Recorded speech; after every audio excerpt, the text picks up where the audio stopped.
ہر قسم کی تعریفات اس خالق مالک ارض و سماوات کے لیے، اور لاکھوں کروڑوں درود و سلام آپ محمد مصطفیٰ صلی اللہ علیہ وآلہ وسلم کی ذات اقدس پر۔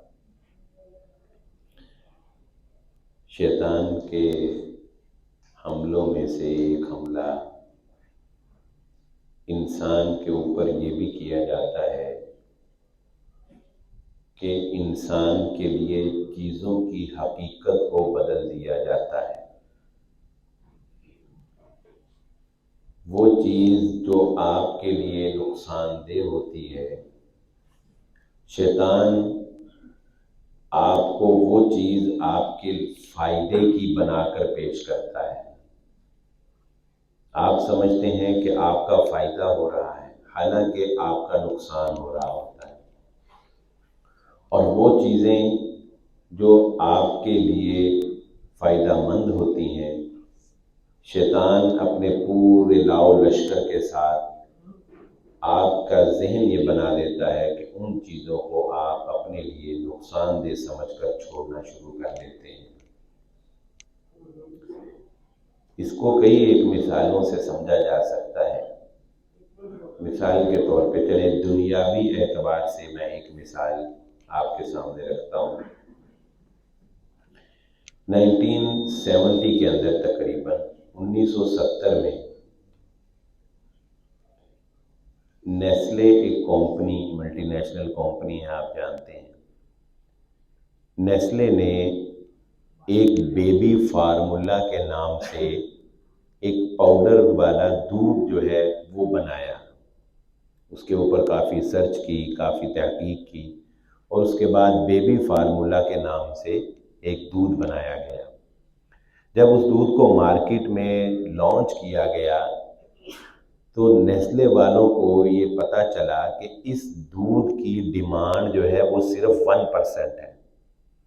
یہ دودھ ان بچوں کے لیے تھا جن کو کسی وجہ سے ماں کا دودھ میسر نہیں تھا، مدر فیڈ جن کو اویلیبل نہیں تھی، ان کے لیے یہ بیبی فارمولا بنایا گیا تھا۔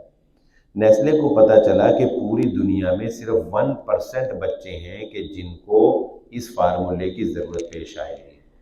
اب ضرورت تھی اس فارمولے کو کامیاب بنانے کی تاکہ ہم پروفٹ جو ہے وہ کما سکیں، تاکہ کمپنی جو ہے وہ پروفٹ حاصل کر سکے۔ چنانچہ اب وہ کام کیا گیا جو شیطان کا ہتھیار ہے۔ پمفلٹس شائع کیے گئے، صحافیوں سے اخباروں میں آرٹیکل لکھوائے گئے، نرسوں کو بیبی فارمولا کے ڈبے دیے گئے، ڈاکٹرز کو مراعات دے کے بیبی فارمولا لکھوایا گیا۔ اس بات کو میڈیا کے ذریعے سے عام کیا گیا کہ بچوں کی نشو و نما کے لیے مدر فیڈ کی نسبت بیبی فارمولا زیادہ طاقتور ہے، زیادہ بہتر ہے، زیادہ اچھے طریقے سے کام کرتا ہے۔ نتیجہ یہ نکلا کہ 1970 سے لے کے آج آپ 2022 تک دیکھ لیں کہ مسلسل ایڈورٹائزنگ کرتے کرتے کرتے وہ 1% تھے بچے، اور اس وقت وہ بچے 80% ہیں جو بیبی فارمولا کے اوپر پلتے ہیں۔ 1% ریشو کو کہاں لے گئے؟ 80%۔ کیسے؟ صرف اس چیز کو جو آپ کے لیے نقصان دہ تھی اس کو آپ کے لیے فائدہ مند بنا دیا، اور جو فائدہ مند چیز تھی اس کو آپ کے لیے نقصان دہ ثابت کر دیا۔ WHO جو کہ پوری دنیا کا ایک محکمہ صحت کا ایک سمجھ لیں ادارہ ہے، اس نے ایک رپورٹ میں نیسلے کے اوپر یہ پابندی عائد کر دی تھی کہ آج کے بعد آپ بیبی فارمولا کو مدر فیڈ سے کمپیریزن نہیں کریں گے۔ یعنی یہ نہیں کہہ سکتے آپ کہ آپ ویسے بیبی فارمولا کی ایڈورٹائزمنٹ کریں، لیکن جو آپ یہ کہتے ہیں کہ بیبی فارمولا مدر فیڈ سے زیادہ بہتر ہے، انہوں نے WHO نے پابندی لگا دی کہ یہ نہیں آپ کہہ سکتے۔ کیوں؟ اس لیے کہ پوری دنیا کے اندر بچے کے لیے مدر فیڈ سے زیادہ کوئی بہتر چیز ہو ہی نہیں سکتی۔ وہ کہتے ہیں یہ جھوٹ ہے آپ کا، اس لیے اس جھوٹ کو ہم پروموٹ نہیں ہونے دیں گے۔ لیکن اب کیا فائدہ، اب تو خیر وہ اپنا کام کر چکے۔ تو میں اور آپ ہم لوگ جانتے ہیں اور ہم لوگ مجبور ہیں، یعنی کوئی بھی ہم میں سے اگر آج چاہے بھی تو یہ کام جو ہے روک نہیں سکتا۔ چلیے اس کو ایک اور مثال سے سمجھ لیتے ہیں، دور کیا جانا۔ یہ مثال تھوڑی سی شاید آپ کو مشکل لگے، لیکن میں ایک اور آسان مثال سے آپ کو سمجھا دیتا ہوں۔ اسی نیسلے کی کمپنی نے پھر پوری دنیا کے اندر دیکھیں ہر ملک میں، ہر جگہ پہ، ہر شہر میں الگ الگ طریقے سے کام کرنا پڑتا ہے۔ آپ اگر ایک کاروبار فیصل آباد میں کر رہے ہیں تو آپ کو فیصل آباد کے لوگوں کی مینٹیلٹی کے مطابق کام کرنا پڑے گا۔ اگر لاہور میں کر رہے ہیں تو ویسے ہی برانچ کھولنی پڑے گی جیسے وہاں پہ ٹرینڈ ہے۔ اگر اسلام آباد میں برانچ کھولنی ہے تو وہاں کے ٹرینڈ کو دیکھنا پڑے گا۔ ایسے ہی یہ ملٹی نیشنل کمپنیاں جس ملک میں جاتی ہیں اس ملک کے ٹرینڈ کو پہلے پورا اسٹڈی کرتے ہیں، اس کے بعد اس کے اوپر جو ہے وہ اپنے فارمولے لگائے جاتے ہیں۔ پاکستان کے اندر جو 40s کے لوگ ہیں، اراؤنڈ اباؤٹ 35-40 کی جو عمر کے لوگ ہیں ہم جیسے 40s میں، وہ میری اس بات کو بڑی آسانی سے سمجھ جائیں گے۔ دیکھیں نیسلے نے ایک ڈبے کا دودھ متعارف کروایا، پہلے تو بیبی فارمولا تھا بچوں کے لیے، اس کے بعد انہوں نے ڈبے کا دودھ جو ہے وہ متعارف کروایا۔ اب وہی جب ڈبے کا دودھ پاکستان کے اندر لانچ کیا گیا ایک ہیوی انویسٹمنٹ کر کے، تو نیسلے کو پتا چلا کہ ڈبے کا دودھ پینے والے لوگ تو صرف 2% ہیں۔ یہ بھی وہ لوگ ہیں جو بہت ایلیٹ کلاس ہیں، جو اپنے گھر گوالا آنے نہیں دیتے، یا جو ایلیٹ کلاس کالونیوں میں رہتے ہیں، صرف جب ڈپارٹمنٹ اسٹور پہ جاتے ہیں اور وہ مہینے کا یا ہفتے کا سامان لاتے ہیں، 2% ہیں۔ چنانچہ اب کام شروع ہوتا ہے نیسلے کا وہ شیطانی فارمولا کہ چیزوں کی حقیقت کو بدلا جائے۔ آپ کو یاد ہوگا کہ ٹی وی کے اوپر کوئی 10 منٹ کی ایڈ چلتی تھی، 10 منٹ کا اشتہار چلتا تھا، آج سے 20 سال پہلے، جن لوگوں کو یاد ہو ٹی وی دیکھا ہو۔ اس پورے اشتہار میں کیا دکھایا جاتا تھا؟ گوالے کے برتن گندے، گوالے کا دودھ گندا، گوالے کے کپڑے گندے، گوالے کا دودھ گر گیا، اس نے رستے سے وہ جو ہے کسی چھپڑ سے پانی بھر دیا اور کسی نل سے اس نے پانی بھر دیا، گائے بندھی ہوئی ہیں، گندی جگہ ہے، گایوں کے ساتھ برا سلوک ہو رہا ہے۔ یہ ایک سین تھا۔ اس کے مقابلے میں دوسرا سین دکھایا گیا، بڑے ہی صاف ستھرے فارم بنے ہوئے ہیں، گائے ایسے ترتیب میں لگی ہوئی ہیں، مشینوں کے ذریعے سے دودھ نکال کے کنٹینر کے اندر بھرا جاتا ہے، کنٹینر سے فیکٹری میں لایا جاتا ہے، فیکٹری کی مشینیں بڑی صاف ہیں، بڑے ہی پیور طریقے سے دودھ جو ہے وہ ڈبوں میں سیو کیا جاتا ہے اور آپ کو پہنچایا جاتا ہے۔ یہ ایڈ کافی دیر چلتی رہی۔ اس ایڈ نے کیا کیا؟ اس ایڈ نے اس وقت لوگوں کا یہ ذہن بنا دیا کہ گوالے کا دودھ گندا ہے اور ڈبے کا دودھ جو ہے یہ کیا ہے؟ یہ بہت ہی صاف ہے۔ اب نتیجہ کیا نکلا کہ ایک راہ ہموار ہو گئی۔ اب ان لوگوں کا تعلق دیکھیں، اتنے اس لیول پہ یہ لوگ طاقتور ہوتے ہیں، جب انہوں نے حکومتوں کو ٹیکس دینے ہیں، آپ کو جاب کریٹ کر کے دینی ہے، ایک علاقہ پورا ڈیولپ کر دینا ہے، اربوں کی انویسٹمنٹ کرنی ہے، تو حکومتیں ان کی بات ماننے پر مجبور ہوتی ہیں اور حکومتوں کو بھی یہ پریشرائز کر لیتے ہیں۔ ابھی اس ایڈ سے یا میڈیا سے ان کی سیل بڑی تو تھی، لیکن ابھی وہ ٹارگٹ اچیو نہیں ہو رہا تھا جو ٹارگٹ یہ اچیو کرنا چاہتے تھے۔ چنانچہ پھر حکومتوں کو اوپر پریشر ڈال کے یہ باور کروایا گیا کہ میں نے اور آپ نے وہ دور دیکھا ہے، جیسے میں نے کہا نا 40s کے لوگ جانتے ہوں گے، میں نے اور آپ نے وہ دن دیکھا ہے جب میری گلی کے کارنر پر بھینس بندھی ہوتی تھی، جب ہمارے علاقوں میں گھروں میں 2 گلیاں چھوڑ کے بھینسوں کا ڈیرا ہوتا تھا، ہم وہاں سے جا کے اپنے سامنے دودھ لا سکتے تھے، دودھ کے خراب ہونے کے لیے برف ڈالنی نہیں پڑتی تھی۔ لیکن جب تک یہ اویلیبلٹی تھی ڈبے کا دودھ کامیاب نہیں ہو سکتا تھا۔ چنانچہ اس کے لیے پھر حکومتوں کو یہ باور کروایا گیا کہ اگر آپ ترقی کرنا چاہتے ہیں تو آپ کو اپنے شہروں سے گائے بھینسیں جو ہیں یہ باہر نکالنی پڑیں گی۔ اچھا، اب ایک سوال تھا حکومتوں کے سامنے کہ اگر ہم اپنے شہروں سے گائے بھینسیں باہر نکالتے ہیں تو ظاہر ہے کہ دودھ کی سپلائی میں ڈسٹربنس آئے گی، تو اس کو کیسے کور کیا جائے گا؟ اس کے لیے یہ پیشکش کی گئی کہ ہمارا ڈبے کا دودھ ہے، یعنی اگر سپلائی میں کوئی رکاوٹ آتی ہے تو یہ نہیں ہوگا کہ لوگوں کو دودھ نہ ملے، اگر گوالا پہنچ نہ سکے تو یہ نہیں ہوگا کہ لوگوں کو دودھ نہ ملے، لوگ کسی بھی ڈپارٹمنٹل اسٹور سے جا کے ڈبے کا دودھ لے کے کام چلا سکتے ہیں۔ چنانچہ آپ دیکھیں کہ پھر شہروں، اگر حکومت چاہتی تو شہروں کے اندر بھی گائے بھینسوں کو جو ہے وہ انتظام کیا جا سکتا تھا نا، ان کو بھی جگہ الاٹ کی جا سکتی تھی، ان کو بارڈر بنایا جا سکتا ہے، کوئی لمٹس اس کی مقرر کی جا سکتی تھی۔ حکومت اگر چاہے کچھ بھی کر سکتی ہے۔ صحت سے بڑھ کے کون سی چیز ہے؟ وہ غالب نے کہا تھا نا، تنگ دستی نہ ہو اگر غالب، تندرستی ہزار نعمت ہے۔ اس نے کہا تھا اللہ تعالیٰ ہم سب کو محفوظ فرمائے، اس نے کہا غربت نہ ہونا تو صحت سے بڑھ کے اور کوئی چیز نہیں ہے، تو صحت سے بڑھ کے تو اور کوئی چیز نہیں ہے۔ اب وہ گائے بھینسیں جو ہے وہ باہر نکال دی گئی، اب ڈبے کے دودھ کی جو سیل تھی وہ آسمانوں سے باتیں کرنے لگ گئی۔ اب آپ مجھے بتائیں، ہمیں کسی WHO کے رپورٹ کو دیکھنے کی ضرورت نہیں ہے، میں اور آپ ہم یہ بخوبی جانتے ہیں کہ جب ہمارے گھروں کے قریب گلیوں میں چوک چوراہوں میں گائے بھینسیں موجود تھیں اس وقت لوگ زیادہ بیمار ہوتے تھے یا اب زیادہ بیمار ہوتے ہیں؟ ٹھیک ہے، اب تو صبح ناشتہ کرو تو بیگم کہندی ناشتہ بعد چو کرنا، پہلے رات دی ستی نہیں انہوں ٹیکا لوا کے لیا. رات کو بھی دکان پہ فون آ جاتا ہے کہ ذرا چھیتی آ جانا، وہ دوائیاں بھی بیٹی دیا نہیں آنیا نے تے دوجی بھی بیمار ہے انہوں بھی ڈاکٹر کو چیک کرا. ایسے ہی ہے. وہ میں نے جمعے میں بات پڑھائی تو ایک بندہ میرے پاس آ گیا، وہ کہندا جی تسی کی گل کرتے ہو، اسی تے الماری پوری بنا لئی اودے وچ اسی رکھیاں ہی دوائیاں نے، تے کہندے چھوٹی موٹی کھنگ شنگ تے ہن میری بیگم آپ ہی ٹھیک کر لیندی ہے. یعنی یہ ہماری المیہ ہے کہ ہم یہ سمجھ رہے ہیں کہ گائے بھینسوں کو اپنے سے دور کر کے ہم نے اپنا فائدہ کیا، لیکن ہم نے اصل میں اپنا نقصان کیا. ہمارا کئی درجے صحت کا جو ہے وہ نقصان ہوا، ہماری انوائرمنٹ جو ہے وہ خراب ہو گئی. لیکن ہم نے بجائے اس کو کہ ہم اس کو ایسے طریقے سے مینج کرتے کہ ہمیں خالص دودھ ملتا. اچھا پھر ایک اور بڑا نقصان ہوا، چلے بات آئی ہے تو یہ بھی اب آپ کو بتا دوں. ایک گوالا، مجھے ایک بات بتائیں، ایک گوالا جس کو یہ نہیں پتا کہ 100 روپے کلو دودھ ہو، 2.5 کلو دودھ دیا جائے تو 100 ضربے 2.5 کرے تو کتنے پیسے بنتے ہیں. ٹھیک ہے، وہ آپ کو ہی کہتا ہے تسی حساب کر کے دس دو. لیکن اس کو یہ ضرور پتا ہے کہ دودھ خراب ہونے سے بچانے کے لیے کون سا کیمیکل ڈلے گا، دودھ پر ملائی لانے کے لیے کون سا کیمیکل ڈلے گا، دودھ کو گاڑھا کرنے کے لیے کون سا کیمیکل ڈلے گا، دودھ پہ جھاگ بنانے کے لیے کون سا کیمیکل ڈلے گا. گوالے کو یہ کس نے بتایا؟ گوالے کو یہ کس نے بتایا؟ گوالے کو یہ ان کمپنیز میں کام کرنے والے ملازمین نے بتایا، کیونکہ ان کمپنیز میں کیمیکلز کے ذریعے سے دودھ کو یہ ساری چیزیں جو ہیں یہ دودھ میں شامل کی جاتی تھی. چنانچہ وہ لوگ جو یہ شامل کرتے تھے وہ جب باہر آئے انہوں نے بتایا کہ تسی کی بے وقوف خالص دودھ دے رہے ہو، اے کیمیکل کو گاڑھا ہو جائے گا، اسی تے اوتھے پانے اے کیمیکل کو.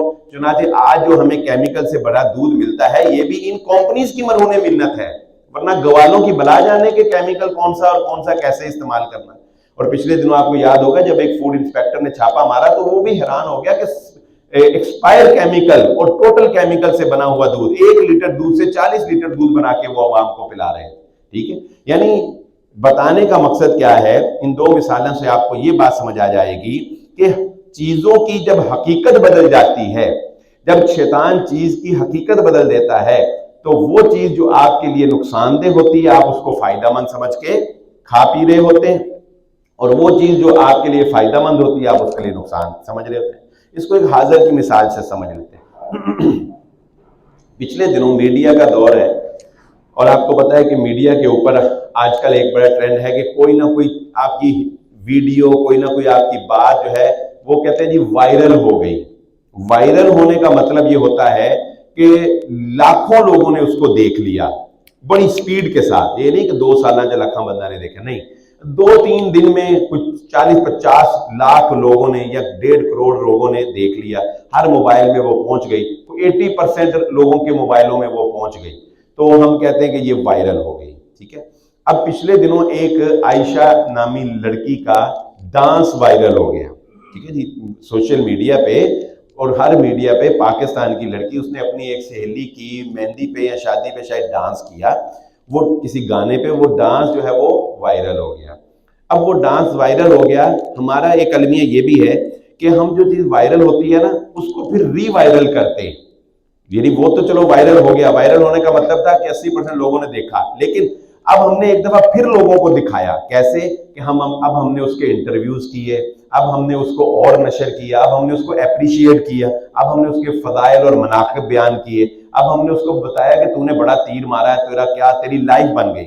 اور میڈیا پہ ہم نے یہ بتایا کہ جی 2 دن کے اندر اس بچی نے 2 کروڑ روپیہ کما لیا. 2 دن یا 3 دن کی اس ویڈیو کے چلنے سے اس نے کتنے پیسے کمائے؟ 2 کروڑ روپیہ اس نے کما لیا. اب دیکھیں چیزوں کی حقیقت جو بدلتی ہے. اب وہ بچی نہ سمجھ ہے، ٹین ایجر ہے، وہ کبھی بھی یہ سوچ ہی نہیں سکتی، یا اس کو دیکھنے والی کم عمر کم سن بچیاں جن کے ذہن میچور نہیں ہیں وہ کبھی یہ سوچ ہی نہیں سکتی کہ یہ اس کا نقصان ہوا ہے. وہ یہ کہیں گی کہ لائف سیٹ ہو گئی، لائف بن گئی، 2 کروڑ سے اب وہ 60 کروڑ تک جائے گی. وہ جو اشفاق احمد نے کہا تھا نا کہ مال کی بھوک انسان کا پیٹ بھرنے کے بعد شروع ہوتی ہے. جب انسان کا پیٹ بھرتا ہے پھر اس کی بھوک اور بڑھ جاتی ہے. رسول اللہ صلی اللہ علیہ وسلم نے فرمایا تھا آدم کے پیٹ کو قبر کی مٹی بھرے گی، ورنہ یہ بھوک جو ہے دولت کی یہ ختم نہیں ہو سکتی. دنیا کو انسان جیت نہیں سکتا، اور نہ ہی اس کا کوئی اینڈ ہے، نہ ہی اس کی کوئی اخیر ہے. اگر آپ دنیا کے سب سے مالدار شخص بھی بن جائیں، آپ ایلون مسک بن جائیں یا بل گیٹس بھی بن جائیں، تب بھی آپ کے سر پر یہ ٹینشن سوار رہے گی کہ اب میں نے کتنی دیر اپنے آپ کو مالدار رکھنا ہے. نمبر 1 پہ رکھنے کے لیے بھی تو آپ کو سٹرگل کرنی پڑے گی نا. چنانچہ اگر آپ نمبر 1 پہ بھی آ جاتے ہیں نا دنیا کی دولت میں، تب بھی آپ کی دوڑ ختم نہیں ہوگی، آپ اور تیز دوڑیں گے. کیوں؟ تاکہ اپنے پیچھے والوں کو اور پیچھے چھوڑ کے جائیں اور اس اپنے لیول کو مینٹین رکھیں. وگرنہ سال 2 سال آپ محنت نہیں کریں گے تو آپ کا لیول نیچے آ جائے اور آپ نیچے آنا برداشت نہیں کرتے. چنانچہ اب حقیقت کیسے بدلی کہ ہماری بچیاں گھروں میں دیکھنے والیاں وہ تو یہ سوچیں گی کہ بھئی کیا بات ہے، اور وہ بھی یہ چاہیں گی کہ ہم بھی کوئی ایسی الٹی سیدھی کام کریں، ہماری بھی کوئی ویڈیو وائرل ہو بھائی، ہم بھی کوئی ٹرینڈ سیٹ ہمارا بھی ہو جائے. لیکن حقیقت کیا ہے؟ حقیقت یہ ہے کہ شیطان نے اس بچی کی زندگی برباد کر دی. اس بچی کی زندگی برباد. وہ شاید پہلے کہ وہ ڈانس ریگولر نہ کرتی ہو، شاید کہ پہلے وہ پلٹ کے واپس آ جائے، لیکن اب شوبز میں آنے سے اللہ تعالیٰ اس کو ہدایت عطا فرمائے. لیکن زیادہ چانس کیا ہے کہ اب وہ اس کو اپنا پروفیشن بنائے گی. اب وہ اس 2 کروڑ سے 60 کروڑ کمانے کی کوشش کرے گی. اب وہ فلم انڈسٹری تک بھی جا سکتی ہے. پہلے وہ صرف ٹک ٹاک پر تھی. یہ جتنی فلم انڈسٹری کی بچیاں یہ ٹک ٹاکر ہی تھی نا پہلے. اب جو ٹرینڈ ہے یہ وہ ٹک ٹاک سے اب فلم انڈسٹری میں جائے گی. اور زیادہ گمان اس بات کا ہے کہ وہ ساری زندگی اب ناچ گانا ڈانس یہ ساری زندگی جو ہے یہ اس کی لائف بن جائے گی. اب آپ مجھے بتائیں اس کا نقصان ہوا یا اس کا فائدہ ہوا؟ ٹھیک ہے، یعنی ظاہر میں دنیاوی اعتبار سے کسی بھی بندے کو آپ پوچھیں گے تو وہ نہیں کہے گا، تو ہمیں کہے گا کہ تم تو پاگل ہو کہ کوئی اس کی لائف بن گئی ہے، اس کی لائف سیٹ ہو گئی ہے اور تم کہہ رہے ہو کہ نقصان ہے. لیکن جب آپ شریعت کی نگاہ سے دیکھتے ہیں، جب آپ قرآن اور سنت کی نگاہ سے دیکھتے ہیں، تب آپ کو پتہ چلتا ہے کہ حقیقت میں اس طرح کے چیزوں کے وائرل ہونے سے آپ کی لائف سیٹ نہیں ہوتی بلکہ آپ کی آخرت خراب ہو جاتی ہے. اور اللہ رب العزت کا قانون بھی یہی ہے، اللہ یستہزئ بہم ویمدہم فی طغیانہم یعمہون. اللہ تعالیٰ کہتے ہیں ہم کسی کو زبردستی اپنے پاس نہیں بلاتے، زبردستی کسی کو اپنے قریب نہیں کرتے. جو بندہ ہمارے قریب آنا چاہتا ہے وہ ایک قدم چلتا ہے، ہم دوڑ کے اس کی طرف آتے ہیں. وہ دوڑ کے آتا ہے، ہم اور تیز اس کے طرف آتے ہیں. لیکن جو بندہ ہم سے دور جانا چاہتا ہے ہم اس کو دور کر دیتے ہیں. جو ہم سے پیچھے ہٹتا ہے ہم اسے اور پیچھے کر دیتے ہیں. تو جو خود ہی اس راستے کو چوز کر لے، اللہ رب العزت کہتے ہیں ہمارے لیے اس کے پاس کوئی اور چوائس نہیں ہے. ہم فی طغیانہم یعمہون، ہم اس کو اس کی سرکشی میں بہکنے کے لیے چھوڑ دیتے ہیں. حقیقتیں اس دن کھلیں گی جس دن کے انسان کی قیامت کا دن ہوگا، جس دن انسان کی آنکھ کھلے گی نا دوبارہ. اس دن یوم ترونہا تذہل کل مرضعۃ عما ارضعت وتضع کل ذات حمل حملہا وتری الناس سکارا وما ہم بسکارا. اے محمد صلی اللہ علیہ وسلم، کاش کہ وہ قیامت کا زلزلہ آپ دیکھتے. اس دن لوگ مدہوش ہوں گے. اس مدہوشی اس طرح کی ہوگی کہ آپ کو ایسا لگے گا کہ جیسے لوگ نشے میں ہیں، لیکن لوگ نشے میں نہیں ہوں گے. لوگ نشے میں نہیں ہوں گے بلکہ تیرے رب کا عذاب اس دن اتنا خوفناک ہوگا کہ آپ لوگوں کو مدہوش سمجھیں گے، لیکن وہ ان کے اوپر عذاب کی شدت جو ہے وہ طاری ہوگی. کل مرضعۃ عما ارضعت وتضع کل ذات حمل حملہا. مؤنثات کے حمل ضائع ہو جائیں گے اور دودھ پلانے والی ماں اپنے بچے کو چٹک دے گی، پھینک دے گی. وہ اتنا ہولناک دن ہوگا، حقیقتیں اس دن آشکار ہوں گی. تو شیطان جو ہے وہ اب آپ دیکھ لیں بہت سے ایسے کام ہمارے معاشرے کے اندر ہیں کہ جن کو ہم دین سمجھ کے کرتے ہیں، جن کو ہم عبادت سمجھ کے کرتے ہیں، جن کو ہم نیکی سمجھ کے کرتے ہیں، لیکن ان کاموں کا کوئی بھی ثبوت محمد الرسول اللہ صلی اللہ علیہ وآلہ وسلم سے نہیں ملتا. اس کو آپ اپنے معاشرے میں بہت سی باتوں کے اوپر اپلائی کر سکتے ہیں. جیسا کہ مثال کے طور پہ اب اگر کوئی بندہ مہینے میں 1 دن فکس کر لیتا ہے اور وہ کیا کرتا ہے، وہ سارے ایسے بیٹھ جاتے ہیں، دائرہ لگا لیتے ہیں، اپنے سامنے گٹلیاں رکھ لیتے ہیں اور سارے کہتے ہیں بھی چلو 1000 مرتبہ لا الہ الا اللہ پڑھو. چلو بھئی 1000 مرتبہ اللہ اکبر پڑھو، چلو بھئی 1000 ذکر کی ایسی محفلیں منعقد کی جاتی ہیں نا. اب آپ مجھے بتائیں وہ کبھی یہ سوچ سکتے ہیں کہ ہم غلط کر رہے ہیں؟ یا آپ دیکھنے والا کوئی کہہ سکتا ہے کہ یہ غلط کر رہے ہیں؟ وہ کہیں گے یار اللہ کا نام لے رہے ہیں. بلکہ اگر آپ ان کو غلط کہیں گے وہ کہیں گے یہ تو گستاخ ہے، ہم اللہ کا نام لے رہے ہیں، ہم ذکر و اذکار کر رہے ہیں، لیکن ہم کیا غلط کر رہے ہیں. حضرت عبداللہ بن مسعود رضی اللہ تعالیٰ عنہ کوفے میں مفتی مقرر کیے گئے عمر بن خطاب رضی اللہ تعالیٰ عنہ کے دور خلافت. صبح کی نماز پڑھا کے ابھی گھر آئے تھے تو حضرت ابو موسیٰ اشعری رضی اللہ تعالیٰ عنہ دوڑے دوڑے آئے، آ کر دروازہ نوک کیا. حضرت عبداللہ بن مسعود باہر آئے. حضرت ابو موسیٰ اشعری رضی اللہ تعالیٰ عنہ فرماتے ہیں عبداللہ آئیے میرے ساتھ ذرا مسجد میں جا کے دیکھیے کہ کیا ہو رہا ہے. مسجد میں گئے کوفے کی تو مسجد میں جا کر دیکھا کہ لوگ ایسے نا 10-15 بندے ایسے دائرہ لگا کر بیٹھے. ایک ان میں سے کہتا ہے پڑھو لا الہ الا اللہ، سارے پڑھتے ہیں لا الہ الا اللہ. پھر وہ کہتا ہے پڑھو اللہ اکبر، سارے مل کر پڑھتے ہیں اللہ اکبر. حضرت عبداللہ بن مسعود رضی اللہ تعالیٰ عنہ نے ان کو چپ کروایا، کہا خاموش ہو جاؤ، اور ڈانٹ کے پتہ کیا بات ارشاد فرمائی. فرمایا ابھی تو نبی صلی اللہ علیہ وسلم کے وہ برتن بھی نہیں ٹوٹے جو آپ استعمال کیا کرتے تھے، ابھی تو آپ کے وہ کپڑے بھی بوسیدہ نہیں ہوئے جو آپ پہنا کرتے تھے، اور تم نے دین کے اندر نئے کام پیدا کرنا شروع کر دیے. تم نے دین میں نئی نئی طریقے اور نئی نئی باتیں جو ہیں وہ ایجاد کرنا شروع کر دی. چنانچہ شیطان جو ہے وہ بدعات کو اور خرافات کو بڑا ہی ملمہ سازی کے ساتھ، بڑی ہی خوبصورتی کے ساتھ اور نیکی بنا کر پیش کرتا ہے، اور آپ یہ سمجھتے ہیں کہ شاید ہم کوئی نیکی کر رہے ہیں، لیکن نیکی وہ ہے جو محمد الرسول اللہ صلی اللہ علیہ وآلہ وسلم نے سکھائی. نیکی کرنے کے لیے کچھ 3 آدمی اور بھی نکلے تھے، 3 آدمی اور بھی نکلے تھے نیکی کرنے کے لیے. حضرت عائشہ صدیقہ رضی اللہ تعالیٰ عنہ کے پاس آتے ہیں، پوچھتے ہیں کہ ذرا بتائیے کہ رسول اللہ صلی اللہ علیہ وسلم رات کی عبادت کیسے کیا کرتے تھے. حضرت عائشہ فرماتی ہیں آپ مثنا 2 رکعت پڑھتے تھے، اور آپ فرماتی ہیں کہ آپ کی رات کی عبادت کتنی خوبصورت، کتنی روحانیت سے بھرپور ہوتی تھی.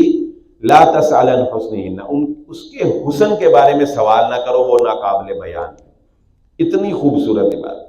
اچھا وہ سوچتے ہیں کہ وہ اللہ کے نبی ہو کے اتنی عبادت کرتے تھے. ایک بندہ کہتا ہے لو جی میں اب آج کے بعد ساری زندگی شادی نہیں کروانی، میں نے یہ بیوی بچوں کے جھنجھٹ میں نہیں پڑنا، میں نے بس اللہ کرنا. دوسرا کہتا ہے اچھا میں بھی پھر یہ عہد کرتا ہوں کہ میں نے آج کے بعد ساری زندگی روزے ہی رکھنے ہیں. تیسرا کہتا ہے اچھا چلو پھر میں بھی تیسرا کام یہ کرتا ہوں کہ میں آج کے بعد ساری رات عبادت کیا کروں گا، زندگی میں کبھی بھی رات کو سوؤں گا نہیں. چنانچہ جب رسول اللہ صلی اللہ علیہ وسلم گھر تشریف لائے، حضرت عائشہ صدیقہ رضی اللہ تعالیٰ عنہ نے ان کی یہ باتیں نبی صلی اللہ علیہ وسلم کو بتائی. آپ صلی اللہ علیہ وسلم نے ان کو بلایا، فرمایا تم میں سب سے زیادہ نیک، تم میں سب سے زیادہ نیک، سب سے زیادہ اللہ کے قریب میں محمد صلی اللہ علیہ وآلہ وسلم. میں نے شادیاں کی ہیں، میں روزے رکھتا بھی ہوں، روزے چھوڑتا بھی ہوں، میں رات کو عبادت کرتا بھی ہوں، میں رات کو سوتا بھی ہوں. نیکی میرے سے بڑھ جانے کا نام نہیں ہے، نیکی وہ ہے جو میں محمد صلی اللہ علیہ وآلہ وسلم نے کر کے دکھائی. بعض لوگ تکلف سے کام لیتے ہیں، نیکی میں تکلف نہیں ہے، یاد رکھیں. نیکی میں اللہ کو تمہاری کوئی مصیبت نہیں پسند، تمہارا کوئی تکلف نہیں پسند. تم ننگے جوتے مدینے میں چل کے مسجد نبوی تک جاؤ، کخ دا ثواب نہیں ہونا، ایک آنے کا ثواب نہیں ہونا. تم کہو میں گھٹنوں کے بل چل کے مسجد نبوی چلا جاؤں، کخ دا ثواب نہیں ہے. تم کہو میں ایک ٹانگ پہ کھڑے ہو کے دھوپ میں 2 نفل پڑھے ہیں میں نے، تم کہو میں نے سمندر کے کنارے چلے کاٹے ہیں، تم کہو میں نے قبرستان میں جا کے چلے کاٹے ہیں، تم کہو کہ میں نے جو ہے وہ ننگے پاؤں جو ہے فلاں ولی یا فلاں ولی اللہ کے دربار کی طرف میں نے ننگے پاؤں سفر کیا ہے. کوئی فائدہ نہیں ہے اپنے آپ کو مصیبت میں ڈال کے، اپنے آپ کو تنگ کر کے، اپنے اوپر اذیت ڈال کے یہ کوئی عبادت نہیں ہے۔ کیوں؟ اس لیے کہ یہ عبادت کا طریقہ میرے اور آپ کے نبی محمد رسول اللہ صلی اللہ علیہ وسلم نے نہیں سکھا۔ یہاں تو دیکھیں سمپل سی فارمولا ہے، نبی صلی اللہ علیہ وسلم سے بڑھ کے کوئی ہو سکتا ہی نہیں۔ یہ تو کوئی بھی کسی بھی مکتبہ فکر کا بندہ ہو وہ یہ کہہ ہی نہیں سکتا کہ میں نبی صلی اللہ علیہ وسلم سے بڑھ کے کوئی نیکی یا عبادت کر سکتا ہوں۔ نبی صلی اللہ علیہ وسلم سے بڑھ کے تو ہم کر نہیں سکتے، تو پھر اتنا ہی کرنا پڑے گا جتنا محمد الرسول اللہ صلی اللہ علیہ وسلم نے کیا، اور اسی طریقے سے کرنا پڑے گا جس طریقے سے رسول اللہ صلی اللہ علیہ وسلم نے کر کے دکھایا۔ دیکھیں کوئی انسان جب فوت ہو جاتا ہے ہم اس کو ایک خاص طریقے سے غسل دیتے ہیں، ایک خاص طریقے سے کفن دیتے ہیں، ایک خاص طریقے سے اٹھا کے قبر میں اتارتے ہیں۔ قبر بھی ایک خاص طریقے سے کھودی جاتی ہے، خاص طریقے سے بنائی جاتی ہے، بنانے کے بعد دعا کی جاتی ہے، جنازہ ایک خاص طریقے سے پڑھا جاتا ہے۔ یہ سارا کچھ جو ہے یہ ہم کیوں کرتے ہیں؟ ہم اس کو جلا کیوں نہیں دیتے یا سیدھا ہی اٹھا کے قبر میں کیوں نہیں ڈال دیتے؟ ہم یہ سارا کچھ کیوں کرتے ہیں؟ ہم یہ سارا کچھ اس لیے کرتے ہیں کہ یہ کرنا ہمیں محمد رسول اللہ صلی اللہ علیہ وآلہ وسلم نے سکھایا ہے۔ اگر نبی صلی اللہ علیہ وآلہ وسلم دین کو بھولے ہوئے نہیں تھے، اگر مرنے والے کے مر جانے کے بعد جنازے کے بعد کھڑے ہو کر دعا کرنا یہ بھی جنازے کا حصہ ہوتا تو کیا رسول اللہ صلی اللہ علیہ وسلم سکھا کے نہ جاتے؟ بتائیے، جنہوں نے ہر طریقہ بتا دیا کیا وہ یہ نہ بتاتے کہ جب تم جنازہ پڑھ لو گے تو جنازے سے فارغ ہو کے دوبارہ سارے مل کر میت کے اوپر کھڑے ہو کے دعا کرنا، کیا وہ یہ بتا کے نہ جاتے؟ لیکن یہ کرنا ہم کہتے ہیں اس لیے درست نہیں ہے، اس لیے کہ میرے نبی محمد صلی اللہ علیہ وآلہ وسلم نے یہ طریقہ نہیں سیکھا۔ دعا کرنے میں کوئی حرج نہیں ہے، جب مرضی جہاں مرضی جیسے مرضی دعا کرو، مرنے والوں کے لیے کرو، مگر اس دعا کو جب تم جنازے کے ساتھ جوڑو گے، اس دعا کو جب تم میت کے تدفین کے طریقے کے ساتھ جوڑو گے تو اس کے لیے ضروری ہے کہ تمہیں محمد رسول اللہ صلی اللہ علیہ وسلم کی سٹیمپ چاہیے۔ جب تم جنازہ اٹھاتے ہو تو تم کہتے ہو کلمہ کیا کہتے ہو اونچی آواز سے؟ کلمہ شہادت۔ کیوں کہتے ہو؟ کیا صحابہ کے جنازے نہیں اٹھے تھے؟ کیا حمزہ کا جنازہ نہیں اٹھا تھا؟ جنازے مدینے میں نہیں اٹھے تھے، لیکن میرے نبی صلی اللہ علیہ وآلہ وسلم نے کسی کو نہیں کہا تھا کہ اونچی آواز سے کلمہ شہادت۔ ویسے بھی یہ تو خیر آپ بزرگ تو یہ جانتے ہوں گے کہ یہ بر صغیر کی ایک ضرورت تھی۔ کلمہ شہادت جو ہے کہا جاتا ہے نا، یہ کہاں سے شروع کہاں سے ہوا؟ کیونکہ جب بر صغیر میں ہندو مسلم اکٹھے رہتے تھے نا تو رات کے وقت اگر اس وقت یہ روشنیاں بھی نہیں ہوتی تھی، تو رات کے وقت اگر چارپائی جاری ہوتی تھی تو لوگوں کو پتہ نہیں چلتا تھا کہ یہ مسلمان کی میت جاری ہے یا ہندو کی میت جاری ہے۔ تو اس کو باور کروانے کے لیے کہ یہ ہم مسلمان ہیں، لوگ اونچی آواز سے کہتے تھے کلمہ شہادت لا الہ الا اللہ، کلمہ شہادت لا الہ الا اللہ۔ یہ اس وقت کی ایک ضرورت بھی تھی۔ تو اگر ہم پاکستان کی بات کریں تو پاکستان میں اور اب تو وہ ضرورت بھی نہیں رہی نا، اب تو وہ ضرورت بھی نہیں رہی، تو اس لیے ہم یہ کہتے ہیں کہ یہ طریقہ ہمیں کیا کر دینا چاہیے؟ ختم کر دینا چاہیے۔ پھر اس کے بعد ہم کلوں کے اوپر لوگوں کو بٹھائیں، پھر ان کو بن سمنے کھانے کھلائیں، پھر وہ گٹلیاں جیسے پڑھی جاتی ہیں وہ آپ کو بھی پتہ ہے، ہمیں بھی پتہ ہے، وہ کس طرح کون پڑھتا ہے، کتنے کو اب ہمارے اندر ایمان ہے۔ یہ 10 منٹ تو گزرتے نہیں ہمارے موبائل کے بغیر، آدھا گھنٹے میں پتہ نہیں کتنا ترنا گلا کرن دیا۔ دل میرا یہی سوچ رہا ہے کہ پچھو بیگم دا فون ہی نہ آ گیا ہو۔ 10 منٹ بعد اس کو چیک کرنا پڑتا ہے، بھائی کیا کرے، پچھو آرڈر سخت آ سکتے ہیں۔ تو یہ آپ اس بات پہلے بھی لوگ پڑھتے تھے، اب اس فاسٹ دور کے اندر لوگ کیا آپ کے لیے جو ہے وہ پڑھیں گے، لوگوں کو بعد اپنے لیے پڑھنے کے لیے ٹائم نہیں ہے، لوگ آپ کو پڑھ کے بخشتے۔ وہ میرا شاید میں نے پہلے بھی بات سنائی تھی، ہمارا ایک ملازم مجھے کہنے لگا اس کی والدہ فوت ہو گئی، کہتا جی 4 بھائی، کہتا 5000 میں پایا، 5000 بھائی نے 5 بھائی 4 بھائیوں نے 5,000 پا کے کہتا 20,000 روپے داسی کہتا ختم دلایا، کہ منہ کا لٹکا ہوا سیڈ تھا اس دن، حقیقت بیان کر رہا، کہتا بلال صاحب کی دسیے جدو ماں زندہ سی ادو کوئی دوائی نہیں سی لیا کے دینا، ادو کہتا ہم بھائی آپس میں یہی کہتے تھے تو لیا دے تو لیا دے تو لیا دے، کہتا ادو کوئی دوائی نہیں سی اسی ماں نو لیا کے دے صحیح طریقے نہ، تے ہن اسی کہنے ہیں کہ برادری تے ہن یہ تے ہن وہ. چلے ایک آخری بات سنا کے آپ کو ختم کرتے ہیں بات کو.